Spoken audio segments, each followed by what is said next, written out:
Nous avons généralement du mal à dire non. Très souvent, nous disons oui, tout en pensant non à l'intérieur de nous. Et finalement, qu'est-ce qui se passe? Soit on fait quelque chose malgré nous, finissant par être blessé au plus profond de nous, malgré le fait qu'on ait fait ce qu'on a fait. Soit on ne le fait pas, ou on ne le fait pas confortablement, correctement, parce qu'initialement on ne voulait pas le faire. Bonjour à tous, Zach Mwekassa, fondateur de Mwekassa. Merci infiniment d'être là avec nous. Encore une fois, aujourd'hui est un jour très intéressant. Merci pour la fidélité, pour la présence. Merci pour l'amour que je reçois chaque jour. Merveilleux. Aujourd'hui est un jour particulier. Je voulais parler d'un sujet très intéressant auquel nous sommes très souvent confrontés. Et aussi profiter de l'occasion pour répondre à une question que j'ai reçue récemment, très répétitivement. Comment faut-il dire non? Quand est-ce qu'il faut dire non? Pourquoi on ne sait pas comment dire non? Je vais donner 3 points très intéressants sur comment dire non. Quelquefois, vous savez de quoi on parle. Des fois, on accepte des tâches qu'on ne voulait pas initialement. Mais voilà, parce qu'on se sent gêné, on dit oui, je le ferai. Est-ce que tu voudrais aller chercher les enfants à l'école pour moi? J'en suis incapable. Bien qu'on ait des responsabilités importantes à assumer, bah on dit ouais d'accord, ça ne me gêne pas. Mais au fond de vous, ça blesse, ça fait mal. Et vous vous en voulez. Vous acceptez, mais pendant que vous partez, vous vous en voulez d'avoir dit oui. Parce qu'à la finalité, vous avez laissé en arrière vos propres plans. Vous avez abandonné vos propres responsabilités pour faire plaisir à une tierce personne. De peur que vous ne soyez perçu d'une façon négative. Ce qui se passe en ce moment-là n'est pas une réalité. C'est une chose qui se passe dans votre tête. On va voir ici, à travers 3 éléments, comment pouvoir dire non avec beaucoup de courage. Premièrement, comprenez que vous avez un pouvoir.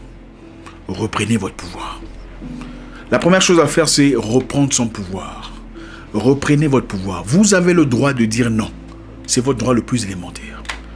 Parce que souvent, on a l'impression d'être contraint de dire oui. Parce qu'en disant non, qu'est-ce qu'elle va penser? Elle va croire que je suis méchante. Finalement, j'en subirai les conséquences. Il faut avoir le courage de dire non. Parce que c'est votre droit le plus élémentaire. Le problème ici, c'est qu'on a souvent peur d'assumer les conséquences du non qu'on dira.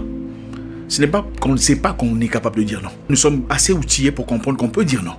Mais on a peur des conséquences qui pourraient émaner du non qu'on prononcerait à l'égard de la personne qui nous demande ce qu'elle nous demande. Reprenez votre pouvoir. Vous n'êtes pas contraint de faire quoi que ce soit pour faire plaisir à qui que ce soit. Surtout si ce n'est pas à votre avantage. Non, vous n'êtes pas obligé de faire 17 km de déplacement pour aller voir sa tante à sa place, pendant qu'il est capable de le faire. Non, vous n'êtes pas obligé d'aller au marché faire l'achat des provisions à sa place, pendant qu'il en a les moyens. Seulement parce que vous y allez. Et surtout si vous avez autre responsabilité à assumer. Non, vous n'êtes pas obligé d'aller à un bureau en attente, dans la ligne, pendant que lui est absent, en train de faire ses cheveux ou en train de faire autre chose. Reprenez votre pouvoir. Vous pouvez dire non à quelqu'un sans avoir peur des conséquences. C'est votre droit le plus élémentaire. 2. La deuxième chose ici est très importante. Redonnez-lui son pouvoir. C'est-à-dire, accordez-lui la chance de trouver des solutions à ses propres problèmes. Le problème ici, c'est quoi? La plupart des gens veulent jouer à Superman ou la mère Teresa. Quand quelqu'un a des problèmes, vous dites « Oh, il souffre, il est en difficulté. Et si je l'abandonne, il n'a personne. Comment est-ce qu'il va faire pour son... Oh, comment je peux faire? Pourtant, j'ai étudié avec son frère. » Écoutez, il y a des cas extrêmes où on ne peut pas abandonner une personne. Il y a des moments où il est important de redonner le pouvoir à la personne. C'est-à-dire en lui redonnant son pouvoir, en disant non. Vous lui accordez une chance de grandir, une chance de trouver des solutions lui-même pour sa propre vie. On ne peut pas grandir s'il y a toujours une personne pour trouver des solutions à notre place. C'est impossible. La plupart d'enfants qui grandissent très vite sont ceux qui grandissent loin de leurs parents. En tout cas sur le plan émotionnel, dans la vie en général. Redonnez-lui son pouvoir en lui disant non. Je ne peux pas t'aider, en tout cas, en ce moment-ci. Je comprends que c'est compliqué. Je ne pourrai malheureusement pas t'aider. Et regardez-le dans une semaine. Il ne sera pas mort. Peu importe la situation dans laquelle elle est, il sera certainement vivant. C'est vrai, il y a des cas extrêmes où, c'est la vie ou la mort, peut-être. Mais il y a des moments importants, et vous les identifierez parce que vous êtes assez mature pour le comprendre, où il faut apprendre à dire non. Et redonner le pouvoir à la personne de l'autre côté. Lui accorder la chance de devenir son propre Superman. Non, malheureusement, vous ne pourrez pas résoudre le problème de tout le monde. C'est impossible. Peu importe l'argent que vous avez, les capacités, les moyens, peu importe vos ressources, il vous sera impossible de résoudre le problème de tout le monde. Ce n'est pas possible. Sinon, les hommes les plus riches du monde le feraient déjà. Et si vous tentez de le faire, croyez-moi, peu à peu, vous vous verrez réduit à leur niveau, si pas plus bas. Quelquefois, il faut dire oui, mais il faut apprendre à dire non, je ne peux pas, même si vous pouvez. Ah, j'ai besoin d'argent pour faire ça. Vous en avez, mais vous dites non. pour lui accorder le pouvoir d'aller chercher ultérieurement. Et aussi, quand vous dites non à une personne, quand vous lui redonnez son pouvoir, vous accordez une chance à une personne, quelque part ailleurs, une personne qui a vraiment envie de l'aider avec tout son cœur. Parce qu'à quoi ça sert d'offrir de l'aide à une personne pendant que vous regrettez de l'avoir fait? Ce n'est pas vraiment de l'aide, ça ne compte pas. Voilà. Donc, en disant non, vous donnez une opportunité à une tierce personne quelque part qui a vraiment besoin de l'aider à faire le travail à votre place. Et vous vous épargnez des drames et des ressentiments et de tout ce qui pourrait émaner du travail que vous auriez fait à cet égard. Redonnez-lui son pouvoir. Comprenez une chose, on ne dit pas oui par émotion. On dit oui après mûre réflexion. On ne dit pas oui seulement parce que ça fait mal. Oh là là, c'est triste. Oh, l'histoire. On dit oui parce qu'on a les capacités, les moyens, l'outillage nécessaire pour apporter une vraie aide. Et aussi, après avoir réfléchi, s'être assuré qu'il n'y aurait pas d'effets négatifs, des répercussions négatives à son égard après avoir accordé l'aide qu'on veut accorder. Beaucoup de gens vendent de l'émotion pour recevoir des faveurs. Regardez la plupart des sans-abri, des gens que vous voyez dans les rues. Il y en a beaucoup, n'est-ce pas? Imaginez-vous en train de donner de l'aide à ces personnes par émotion. Oh, c'est triste, regarde cet enfant. Tu donnes. Ah, oh, triste, regarde la petite fille, tu donnes. Finalement, tu finiras tout ce que tu as, n'est-ce pas? Vous finirez tout ce que vous avez en banque, tout ce que vous avez en réserve, par émotion. Aux émotions, ajoutez la raison.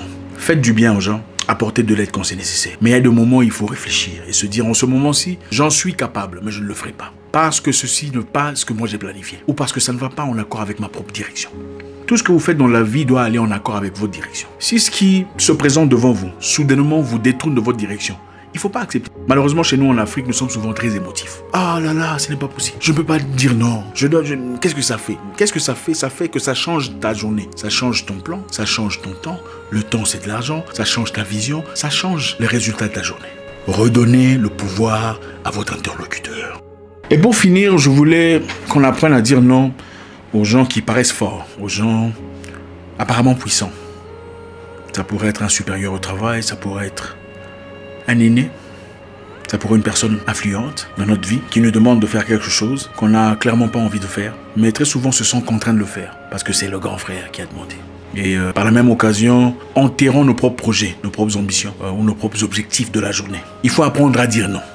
Et pour dire non à une personne influente, prenons l'exemple de votre chef ou de votre directeur qui vous dit Madame Moussavou, vous êtes obligé, ou sans peut-être dire obligé, je souhaiterais que vous restiez au boulot pour travailler le week-end. Pendant que vous aviez planifié autre chose avec votre neveu ou votre nièce qui est malade à l'hôpital. Comment réagissez-vous? Vous avez un choix. Vous pouvez dire non. Mais généralement, on a peur de dire non parce qu'on a peur des réprimandes non dit. On a peur des répercussions. Reprenez votre pouvoir. Comment vous reprenez votre pouvoir dans ce cas? Vous le regardez dans les yeux et vous dites non, sans vous justifier. Quand vous faites face à une personne forte, ne vous justifiez pas.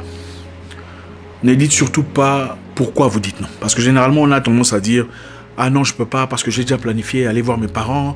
Vous voyez, il y a ma soeur qui y sera. » Ne faites pas ça. « Ah non, je ne peux pas parce que l'argent que j'avais, c'était pour donner à... » Ne faites pas ça. Parce que face à une personne forte, tout ce que vous dites sera usé contre vous.